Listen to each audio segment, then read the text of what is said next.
Yo, yo, yo, what is going on, everybody? Welcome back. It's your boy, the Nature Boy, back with another video for you guys here today. And today I'm excited for this one because I got a fun little Zoro slash Enma theory for you guys where we're going to discuss Zoro and Enma and the relationship between them and a fun little theory that I think can happen here with them. So let's go right into the theory. So let's start off by talking about what we already know about Enma. So Zoro attained Enma in Wano.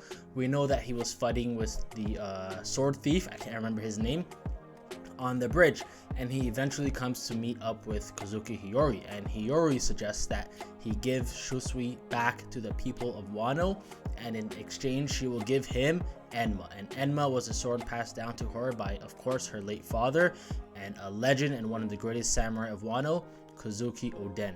So Zoro does agree to this, and in exchange for Shusui, he gets Enma. And of course, the motive behind this for Hiyori and the people of Wano is that Shusui the sword is very, very sacred to the people of Wano, as it stood many, many years, and of course it was the sword of the greatest samurai in Wano history and the sword god himself, Ryuma. So we know that Enma is a former sword of Kozuki Oden, and it is also one of the 21 great grade swords. Of course, along with Wado Ichimonji, Zoro now has 2 of the 21 great grade swords. Now what we also come to find out in Wano is that every sword has a will of its own and chooses its wielder.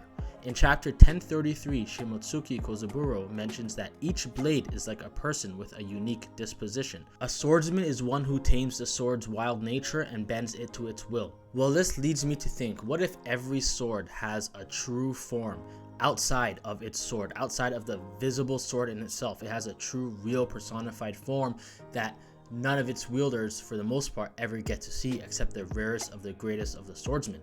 And this is interesting because when we see Zoro, when we see the pain come back to Zoro twice as much damage, we see him standing in front of a figure that appears to be a Grim Reaper that's about to cut him down. And of course, it cuts from there and we don't know what happened. And this is leading me to think, what if that wasn't exactly a Grim Reaper, but what if that was Enma?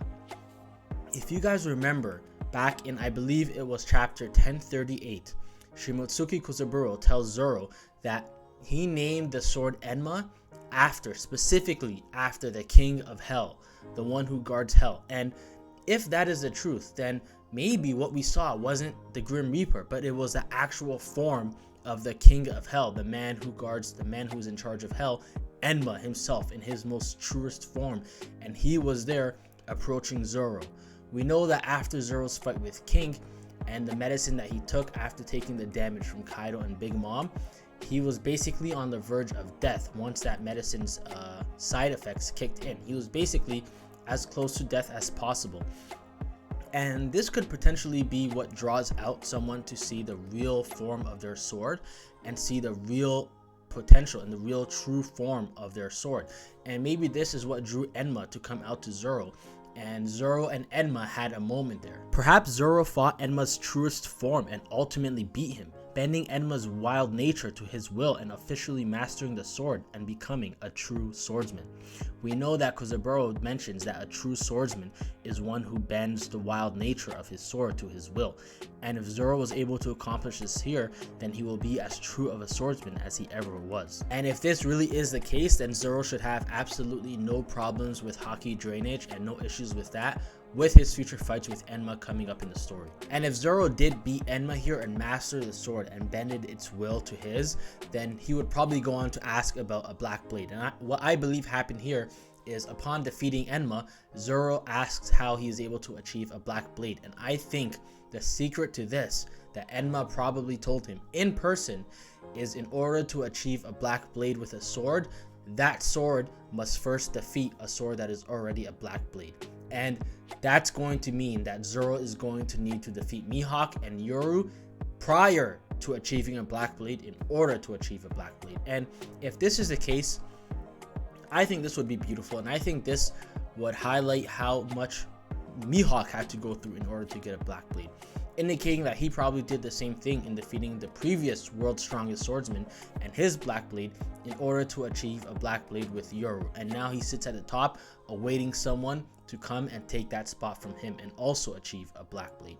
And if this is the case, this just adds more fuel to this fire and more attention to already One Piece's most anticipated fight. So that is a theory for today, guys. I hope you guys enjoyed it. As always, like, share, comment, subscribe, all that good stuff. And if you guys enjoyed this one, go ahead and check out my rocks theory. I think it is a great theory. I think you guys would absolutely love it. So I'll leave it here for you guys to check it out. I'll see you guys in the next video. As always, thanks for watching. Nature Boy out.